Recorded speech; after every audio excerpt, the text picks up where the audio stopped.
ఆహా! ఈ దారి గుండా వెళ్తుంటే ఎక్కడో బాగా పండిన జాంపండు వాసనొస్తుంది. కదూ మిత్రమా! చాలా రకాల చెట్లున్నాయి ఇక్కడ. కానీ అది ఎక్కడో తెలుసుకోవడం ఎలా? ఓహ్! అదెంత పని మిత్రమా! చెట్టెక్కి చూస్తే సరి.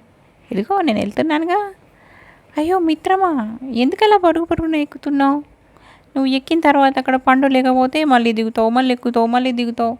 ఇదేంటి మిత్రమా ఇలా నువ్వు? నేనంతేలే మిత్రమా. ఎక్కడం దిగడమే నాకు సరదా మరి. పండు దొరికినా దొరక్కపోయినా అలా ఎక్కుతుంటే, దిగుతుంటే నాకు చాలా సంతోషంగా ఉంటుంది.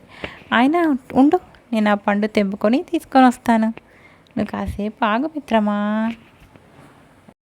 నడిచి నడిచి నా కాళ్ళు అరిగిపోతున్నాయి మిత్రమా. ఎంత నడిచినా మీ బంధువుల ఇల్లు రావడమే లేదు. భలే ఉన్నావు మిత్రమా. మా బంధువుల ఇల్లే నడుచుకుంటూ మన దగ్గరకొస్తుందా చెప్పు? మనం కదా వెళ్ళాలి.